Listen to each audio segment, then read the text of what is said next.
गाना बाजवा साहब थोड़ी फरमाइश थी। मैं सुन लगा भाना बाजवा वीर है साडा।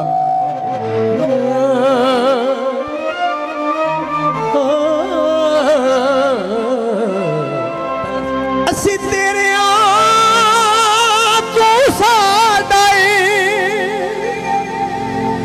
असी मन्निया साथों डाडा हो कदी सोचिया जे वख होवण दा वख होवना गल ते दूर दिए है ओ तेरा लू पुट के नहीं ओ तेरा लू पुट के नहीं तेरा मैं गल शौकत मजबूर दिए तेरा लू पुट के नहीं तेरा मैं गल शौकत मजबूर दिए असी तेरे तू साडा साथों डाडा कदी सोचिया जे वख होवण दा वख होवना गल ते दूर दिए तेरा लू पुट के नहीं तेरा लू पुट के नहीं तेरा मैं गल शौकत मजबूर दिए तेरा लू पुट के नहीं तेरा मैं गल शौकत मजबूर दिए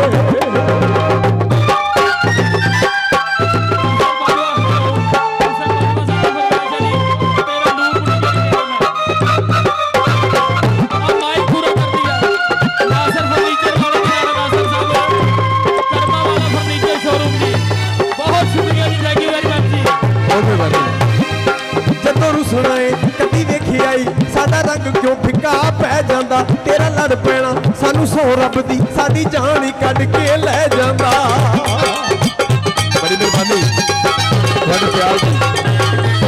जदों सुनाए कदी वेखी आई साडा रंग क्यों फिका पै जांदा तेरा लड़ पैना सानू सो रब दी साडी जान ही कढ के ले जांदा असी हालत दिल दी दस छोड़ी असी हालत दिल दी दस छोड़ी अगों मर्जी की हजूर दिए तेरा लू पुट के नहीं तेरा लू पुट के नहीं देना मैं गल शौकत मजबूर दिए पुट के नहीं देना मैं गल शौकत मजबूर दिए बाजवा मेहरबानी बहुत शुक्रिया भरा बड़ी मेहरबानी हो सब करेगी।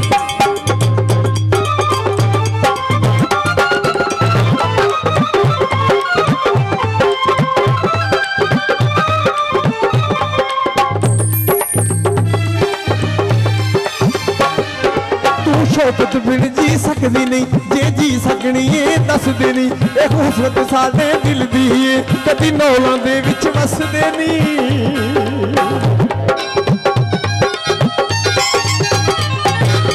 शौकत बिन जी सकदी नहीं जे जी सकनी है दस देनी एक हुसरत साडे दिल दी है कदी नौलां दे विच वसदे नहीं आ झगड़े यार मुका लईए आ झगड़े यार मुका लईए लंघे जिंदगी यार सरूर दिए तेरा लू पुट के नहीं तेरा लू पुट के नहीं तेरा मैं गल शौकत मजबूर दे तेरा लू पुट के नहीं तेरा मैं गल शौकत मजबूर दे तेरा लू पुट के नहीं तेरा मैं